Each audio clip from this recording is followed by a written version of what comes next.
욥기 40장 1절에서 24절입니다.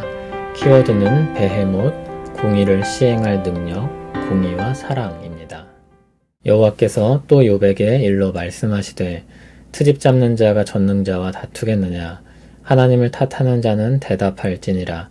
욥이 여호와께 대답하여 이르되 보소서 나는 비쳐나오니 무엇이라 주께 대답하리이까. 손으로 내 입을 가릴 뿐이로소이다. 내가 한번 말하였사온즉 다시는 더 대답하지 아니하겠나이다. 그때 여호와께서 폭풍우 가운데에서 욥에게 일러 말씀하시되 너는 대장부처럼 허리를 묶고 내가 내게 묻겠으니 내게 대답할지니라. 내가 내 공의를 부인하려느냐, 내 의를 세우려고 나를 악하다 하겠느냐. 내가 하나님처럼 능력이 있느냐, 하나님처럼 천둥소리를 내겠느냐. 너는 위엄과 존귀로 단장하며 영광과 영화를 입을지니라.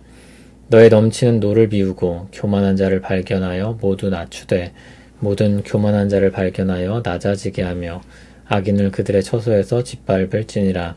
그들을 함께 진토에 묻고 그들의 얼굴을 싸서 은밀한 곳에 둘지니라. 그리하면 내 오른손이 너를 구원할 수 있다고 내가 인정하리라. 이제 소같이 풀을 먹는 베헤못을 볼지어다. 내가 너를 지은 것 같이 그것도 지었느니라. 그것의 힘은 허리에 있고 그 툭심은 배의 힘줄에 있고 그것이 꼬리치는 것은 백향목이 흔들리는 것 같고 그 넓적다리 힘줄은 서로 얽혀 있으며 그 뼈는 놋관 같고 그 뼈대는 쇠막대기 같으니 그것은 하나님이 만드신 것 중에 으뜸이라. 그것을 지으신 이가 자기의 칼을 가져오기를 바라노라. 모든 들짐승들이 뛰노는 산은 그것을 위하여 먹이를 내느니라. 그것이 연잎 아래에나 갈대 그늘에서나 늪 속에 엎드리니 연잎 그들이 덮으며 시내버들이 그를 감싸는도다. 강물이 소용돌이 칠지라도 그것이 놀라지 않고 요단강 물이 쏟아져 그 입으로 들어가도 태어나니 그것이 눈을 뜨고 있을 때 누가 능히 잡을 수 있겠으며 갈고리로 그것의 코를 깰 수 있겠느냐. 아멘. 하나님께서 욥에게 또 말씀하십니다. 앞에서와 거의 같은 패턴의 말이 나옵니다. 새로운 단락을 시작하는 표시입니다. 욥은 트집 잡는 자, 하나님을 탓하는 자로 불립니다. 트집 잡는다는 말은 논쟁한다는 말이고 법적으로 시시비비를 가리키는 것을 표현합니다. 욥은 자신을 비천하다 하며 할 말이 없다고 고백합니다. 그리고 욥은 더 이상 그런 잘못을 범하지 않겠다고 말합니다. 하나님은 다시 그에게 하나님의 말씀을 들으라고 명하십니다. 하나님께서 말씀하시는 주제는 8절을 보면 공의입니다. 그런데 9절을 보면 하나님의 공의에 대해서 말씀하시는데 능력이라는 주제를 가지고 이야기하십니다. 10절에서 13절을 보면 능력에 대해 말씀합니다. 하나님이 말씀하시는 능력은 공의를 시행할 수 있는 능력입니다. 그것은 위엄과 존귀이며 영광과 영화입니다. 11절에서 13절을 보면 욥 자신의 노를 다스리고 교만한 자를 무릎 꿇릴 수 있는 힘에 대해 말씀합니다. 14절은 만일 욥에게 그런 능력이 있다면 하나님께서 그의 트집과 탓하는 것에 대해 뭐라고 하지 않으시겠다고 말씀합니다. 그러나 욥은 그런 능력이 없습니다. 그리고 나서 15절을 보면 베헤못에 대해 말씀합니다. 베헤못은 하마를 가리킬 수도 있고 상상 속의 동물을 가리킬 수도 있습니다.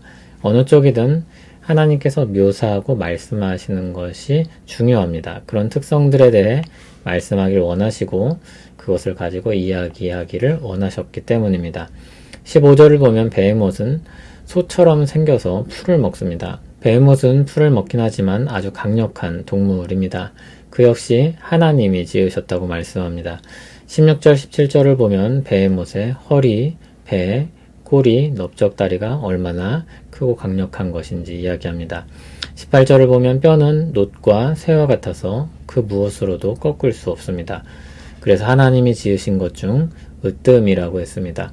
가장 강력하다는 것입니다. 그것을 잡으려면 하나님의 칼, 즉 하나님의 무기가 필요합니다. 하나님만이 그것을 잡으실 수 있다는 것입니다. 산이 베헤못을 위해 시종처럼 먹이를 내고 베헤못은 연잎이 있는 물가에 거하고 강물의 범람에도 놀라지 않고 꿈쩍도 안 합니다. 베헤못은 아무도 잡을 수 없이 강력한 존재입니다. 하나님이 왜 베헤못에 대해 말씀합니까? 자신이 지은 피조물 중 하나인데 사람은 그보다 약하여 다스릴 능력이 없다는 것입니다.